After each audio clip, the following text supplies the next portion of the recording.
Bonjour à tous, dans cette série de vidéos, j'aimerais répondre à plusieurs de vos questions qui m'ont été posées concernant les acides gras et plus précisément ce qui touche à la nomenclature des acides gras. Comment les nomme-t-on selon leur configuration ou leur formule de manière générale? Avant d'aller plus loin, je vous ai préparé une fiche récapitulative de synthèse que vous pouvez télécharger gratuitement sous forme de PDF. Je vous ai mis le lien sous la vidéo, comme ça vous pourrez la relire tranquillement avant vos examens pour vous remettre les idées au clair. Si c'est bon pour vous, si vous êtes motivé, je le suis aussi, alors go, c'est parti!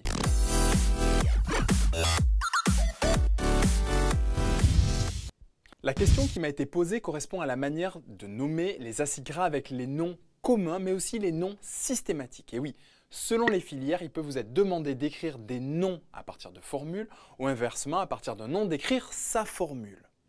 Avant de vous proposer un grand tableau récapitulatif, j'aimerais vous faire quelques rappels concernant les acides gras. Alors pour les étudiants adhérents au programme Réussir en biologie, vous avez plusieurs vidéos qui détaillent tout cela. Mais pour ceux qui n'ont pas eu encore la chance de nous rejoindre, je vous donne les principaux points maintenant dans cette vidéo. Tout d'abord, les acides gras constituent un groupe très divers. Quand on les représente à l'écrit, généralement on les écrit sous cette forme, RCOOH, avec R représentant généralement une chaîne hydrocarbonée avec une certaine longueur, comme par exemple ici un acide gras avec 7 carbones. Alors je vous donne d'autres représentations possibles, cela dépend des livres et de vos cours, donc adoptez celle qui vous convient. Vous avez RCOH écrit de cette façon, cela fait ressortir la fonction acide carboxylique en jaune, ou bien RCO2H, tout cela c'est la même chose. Les acides gras existent dans notre corps, surtout sous forme d'esters dans les graisses, comme les triglycérides par exemple. Et on peut également retrouver ces acides gras estérifiés dans les huiles naturelles, dont certaines sont consommées d'ailleurs, comme l'huile d'olive par exemple. Ces acides gras existent aussi sous forme non estérifiée. On les appelle les AGNE, l'acronyme de acides gras non estérifiés. On les nomme aussi acides gras libres ou l'acronyme AGL. Et pour les petits acides gras libres, uniquement les petits, bien sûr, rappelez-vous que c'est sous cette forme-là qu'ils sont transportés dans notre plasma sanguin à destination d'organes, soit pour être stockés ou soit pour être métabolisés. Les acides gras trouvés dans les graisses naturelles contiennent habituellement un nombre pair de carbone et la chaîne linéaire de ces atomes peut être saturée, c'est-à-dire sans double liaison, ou insaturée, c'est-à-dire avec la présence d'une ou plusieurs doubles liaisons. J'en reste là pour les généralités. Passons maintenant à la nomenclature. Voici un acide gras à 16 carbones. En termes de fonction, vous avez au niveau de l'extrémité sur votre droite une fonction carboxylique COH de couleur jaune, dont le carbone ici est numéroté 1. Et un groupement méthyle CH3 à l'autre extrémité numéroté C16. Tous les carbones constituant la chaîne sont disposés en chaîne atomique non ramifiée. Donc en d'autres termes, ça veut tout simplement dire que c'est complètement linéaire. Pour le nombre de carbones, vous partez de la fonction carboxylique, le C1, et vous comptez chaque carbone jusqu'à arriver au dernier, le C16. D'autre part, une numérotation au moyen d'indices grecs est également possible, mais dans ce cas, on commence à partir du C2. Ce deuxième carbone se nomme carbone alpha. Ainsi, avec la même logique que précédemment, vous pouvez nommer les carbones qui suivent avec d'autres indices grecs.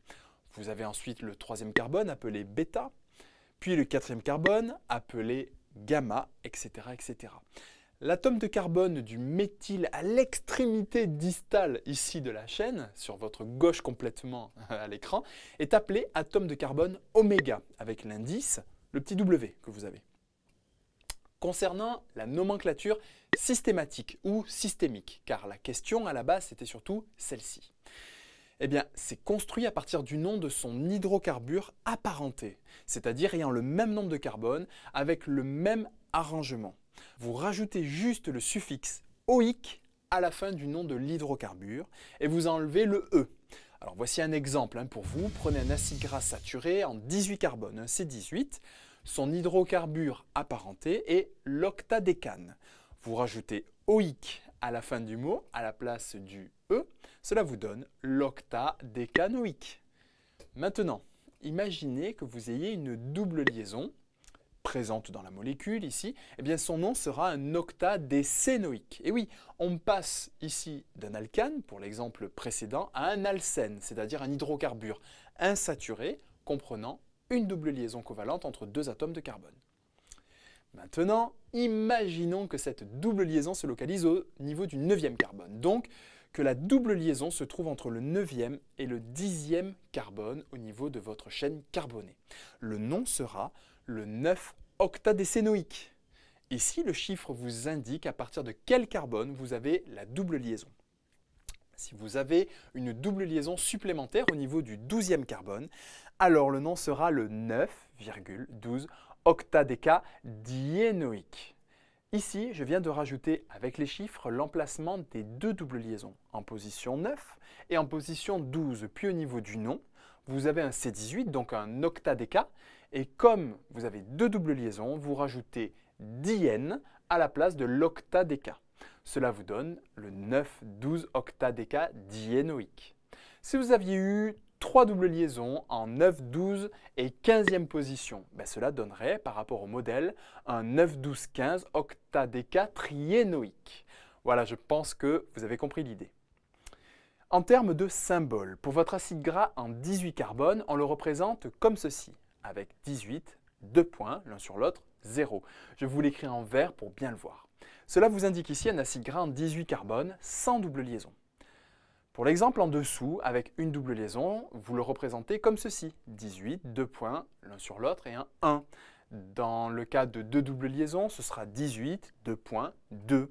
Vous avez compris maintenant, je pense. Alors, j'aimerais vous donner sous forme de tableau les principaux termes à se rappeler pour construire vos molécules en fonction du nombre d'atomes de carbone. Nous venons de voir pour un C18, c'est bien. Mais qu'en est-il pour un autre nombre de carbone? Allez, je vous donne tout ça maintenant. On commence avec les acides gras saturés, donc sans aucune double liaison. Si vous avez 4 carbones sans aucune double liaison, son nom systémique est tétrane avec OIC à la fin, c'est donc tétranoïque. Sa formule est la suivante, CH3, CH2 deux fois, COH. Pour 6 carbones, ce sera hexanoïque avec sa formule à côté. Pour 8 carbones, ce sera octanoïque et sa formule.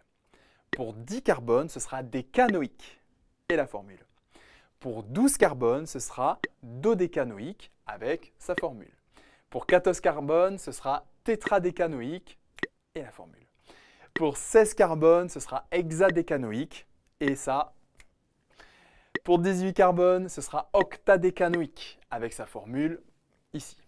Pour 20 carbones, ce sera eicosanoïque, car eicosa signifie 20. Les eicosanoïdes, ça vous rappelle quelque chose, non? Dans certains cours sur les lipides peut-être, avec le chiffre 20, donc ça vient de là. Allez, je vous rajoute la formule ici. Passons à quelques exemples maintenant avec les acides gras insaturés, donc avec une ou plusieurs doubles liaisons. Gardons les C18 avec une double liaison en position 9. Ce sera un 9-octadécénoïque. Avec deux doubles liaisons en position 9 et 12 par exemple, ce sera le 9-12 octadécadiénoïque. La formule, ça commence à devenir long sur le tableau. Avec trois doubles liaisons, ici en position 9, 12 et 15, ce sera le 9, 12, 15 octadécatriénoïque. Allez, pour le fun, prenons un cas avec 20 carbones et 4 doubles liaisons en position 5, 8, 11 et 14. Ça vous donnera le 5, 8, 11, 14 eicosatétraénoïque. Pour la formule, comme il n'y a plus de place, je vous la place juste au-dessus de ma tête. Vous voyez, une sacrée formule. Bon. Ça marche pour vous? Allez, je vous propose maintenant un petit exercice. Si vous voulez vous entraîner, je vous propose ici des noms et à vous de m'écrire les formules correspondantes ici de ces acides gras. Est-ce que vous êtes prêts? Allez, les voici, ils sont sur votre écran au-dessus de ma tête. Le premier, c'est le 9-hexadécénoïque. Le deuxième, c'est le 11 eicosanoïque. Le troisième, le 5, 8, 11, 14, 17 eicosapentaénoïque. Le quatrième, le docosanoïque. Et enfin, le cinquième et dernier, le 15 tétracozénoïque. Donc, rendez-vous pour la correction au PDF à télécharger sur le site, comme je vous ai dit en début de cette vidéo. Avec le lien sous la vidéo, vous aurez tous les éléments de réponse. Si l'on revient maintenant au tableau général, vous avez une colonne encore vide. Vous l'avez vu, la toute première, hein, il s'agit de la colonne des noms usuels ou des noms communs. Et oui, c'est assez compliqué de nommer les acides gras avec les noms systématiques, hein. Vous venez de le voir, il existe d'autres noms, heureusement, des noms qu'on appelle communs, et souvent ces noms-là rappellent l'origine de leur découverte, comme par exemple l'acide palmitique. Tiens, notre C16, lui, provient notamment de l'huile de palme, mais pas que, hein. Le C16, on le trouve aussi dans toutes les graisses et huiles animales, mais vous voyez que le nom d'acide palmitique vient de l'huile de palme. Allez, je vous le rajoute dans le tableau. Vous avez pour le C4 le nom de butyrique, nom provenant du grec signifiant beurre, car on le trouve notamment dans le beurre rance. Pour le C6 ici, c'est un caproïque. C'est un liquide huileux à odeur de bouc, d'où le nom de caproïque. Pour le C8, c'est caprylique. Alors ça, j'ai rien trouvé pour la petite histoire, désolé. Si vous avez des infos en commentaire, n'hésitez pas, ce sera super. D'ailleurs, il y en a certains que je n'ai pas trouvé, on va dire, d'origine de nom, donc n'hésitez pas. Quand je les ai, je vous les rajoute, en tout cas, je vous l'ai dit à l'oral. Donc pour le C10, ici, c'est caprique. Caprique, on le trouve notamment dans divers laits de mammifères, dont celui des chèvres, d'où le terme de capri. Pour le C12, c'est laurique, très présent dans l'huile de coco. Pour le 14, c'est myristique. Pour le C16, c'est palmitique. Pour le C18, c'est stéarique. Alors ce nom provient du grec qui signifie suif. La suif, c'est-à-dire le produit résiduel obtenu par la fonte de la graisse d'espèces animales comme le mouton ou le bœuf. Pour le C20, ici, c'est arachidonique.